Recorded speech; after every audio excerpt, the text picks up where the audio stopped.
Hey gang, it's Jim Owens. It's Friday afternoon. I think it's August the 19th. And a few thoughts here for you this afternoon. It's a rainy afternoon in Huntsville, Alabama.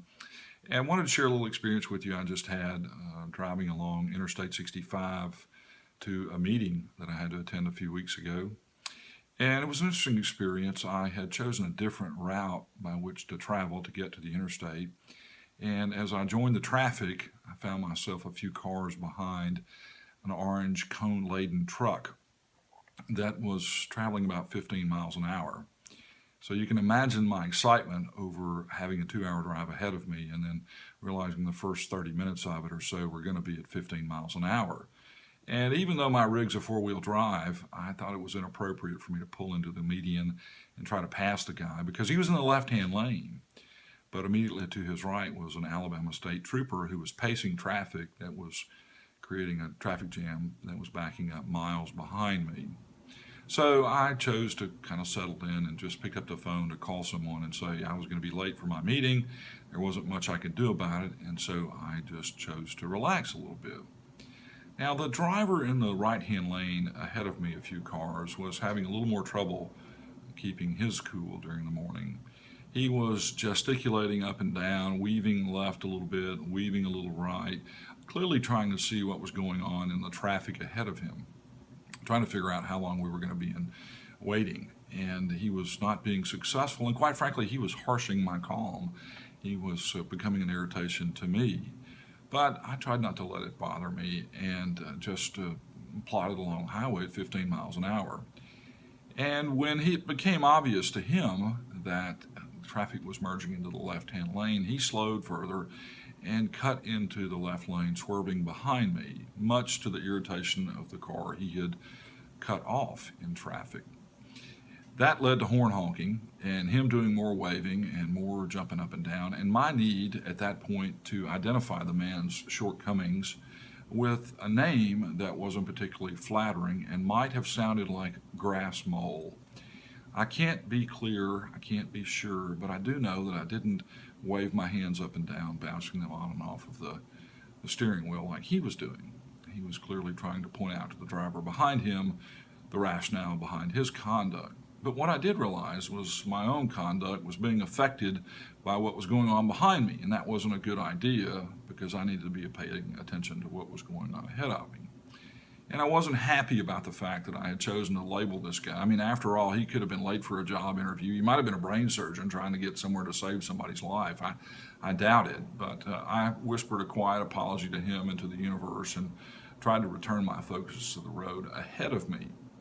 And so we plodded along at 15 miles an hour for a while, and I was at peace with myself until traffic began to open up and we were both able to continue along our journey.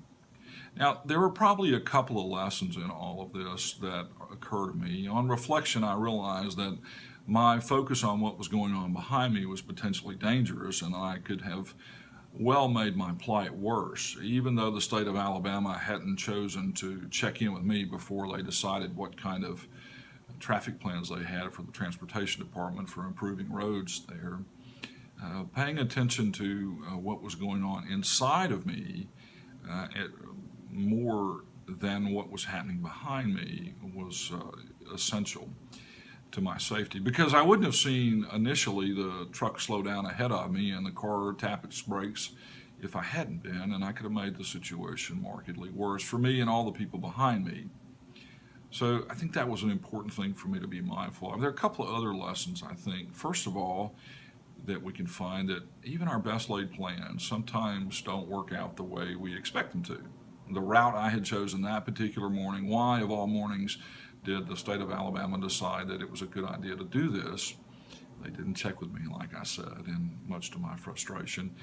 But I think it's a lesson to be learned here is that our plans don't always work out. And even when they don't work out, that's okay.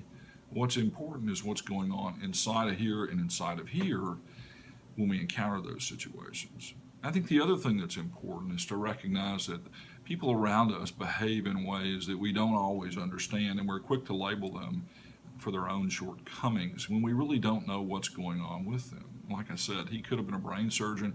He could have been late for a job interview. He could have had any number of frustrations. He might have just been cranky and had too much coffee. But again, my response to him could have escalated the situation rather than help resolve it.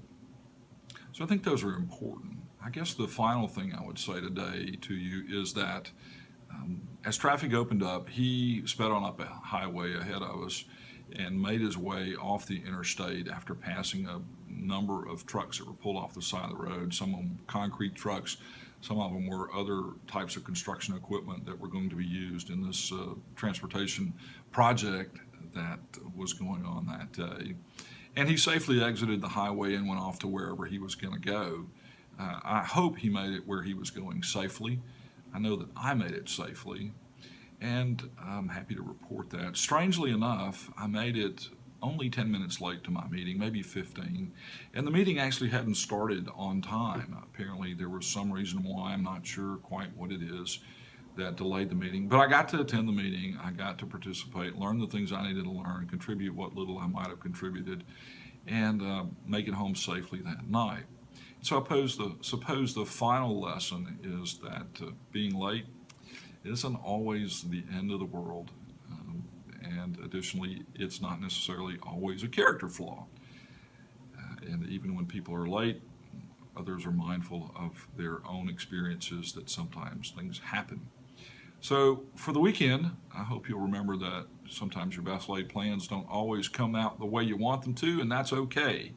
And that you'll remember that other people's behavior often affects yours, and what's going on inside of you is far more important than what's going on around you. With that said, I'm Jim Owens. As always, I would appreciate your comments and your observations, your insights, and I hope you have a great day and a great weekend, and we'll talk soon. Thanks for watching. Share this if you liked it. Good night, good day, good afternoon. See ya.